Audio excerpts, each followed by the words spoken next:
हरे कृष्णा, राधे राधे। हम सब श्री कृष्ण चरितामृत श्रवण कर रहे हैं। आज का प्रसंग है प्रेम की विजय हुई थी। उद्धव प्रसंग 30। आज 4 माह बीत चुके थे। कह कर गया था उद्धव की घड़ी 2 घड़ी संदेश देकर मैं लौट आऊंगा मथुरा से।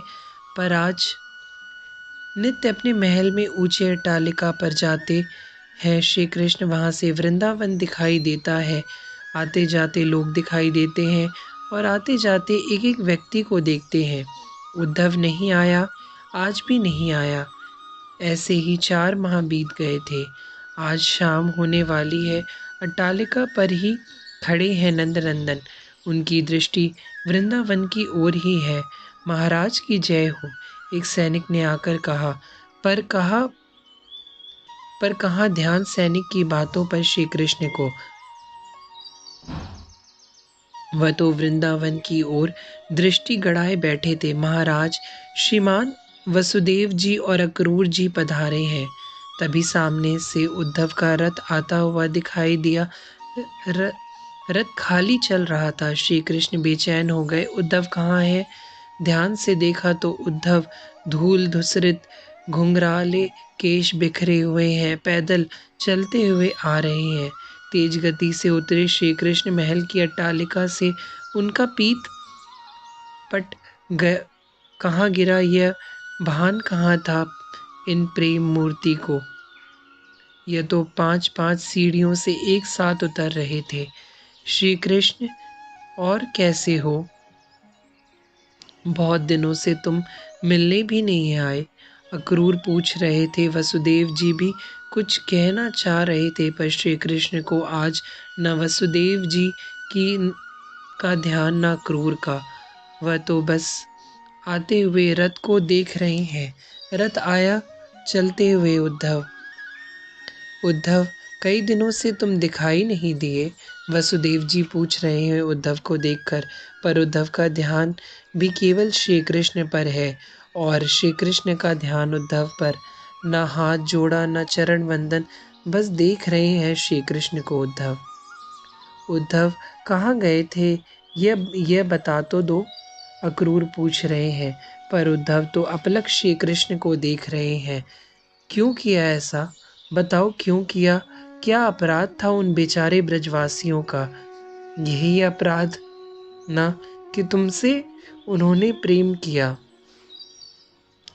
इधर उधर देख रहे हैं श्री कृष्ण। वसुदेव जी खड़े हैं, अक्रूर खड़े हैं, पर उद्धव को किसी से कोई मतलब नहीं है। अच्छा, तू बता कैसा है तू? श्री कृष्ण उद्धव का हाथ पकड़ना चाहते हैं, पर उद्धव झटक देते हैं। उद्धव भीतर महल में चल चल। उद्धव माने नहीं तो जबरदस्ती हाथ पकड़कर भीतर ले गए श्री कृष्ण और द्वार भीतर से बंद कर दिया। मुस्कुरा रहे हैं श्री कृष्ण और उद्धव हिलकियों से रो रहे हैं। अच्छा लग रहा है ना आपको? मैं तो आपको प्रेम मूर्ति कहता था, करुणा निधान कहता था, पर आप तो महानिष्ठुर निकले। क्यों? बताइए क्यों किया आपने उन लोगों के साथ ऐसा? श्री कृष्ण सिर झुकाकर खड़े हैं। उद्धव आगे बढ़े और सीधे हाथ पकड़ लिया श्री कृष्ण का। चलिए, अभी चलिए। उद्धव श्री कृष्ण को लेकर द्वार खोलने ही वाले थे कि पर कहाँ कहाँ ले जा रहे हो मुझे उद्धव?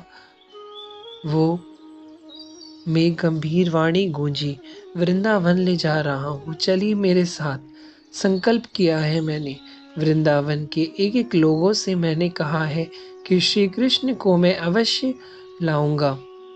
आप चलिए। उद्धव फिर ले जाने लगे। रथ खड़ा है बाहर। आप चिंता मत कीजिए मथुरा की, चलिए बस। यहाँ किसी का कुछ नहीं बिगड़ेगा आपके लिए।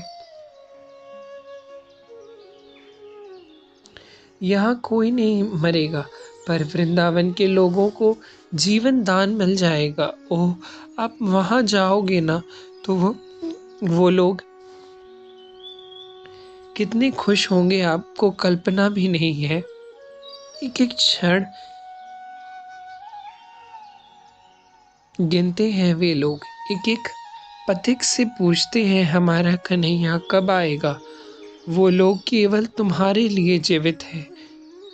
जीवित भी क्या कहूँ, बस आप चले जाओगे ना तो जीवित हो जाएंगे। चलिए ना। उद्धव ने फिर जिद की। यहाँ आप किसके लिए हो? यहाँ आपके लिए कौन है?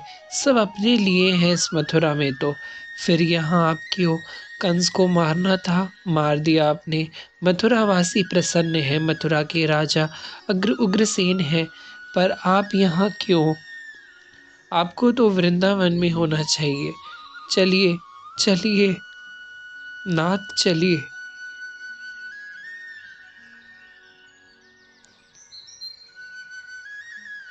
वो मैया यशोदा रोते रोते, उसकी आंखें कमजोर हो गई हैं, कानों से भी कम सुनती हैं अब वो। मैया, बस मेरा लाला आएगा, मेरा लाला आएगा, यही रट लगाती रहती है। बाबा तो बेचारे कुछ कहते ही नहीं हैं, पर अकेले में खूब रोते हैं। आपके सखा नित्य मथुरा की सीमा में खड़े हो जाते हैं, आप आओगे कहकर देखते रहते हैं। ओह, और आपकी वह श्री राधा रानी।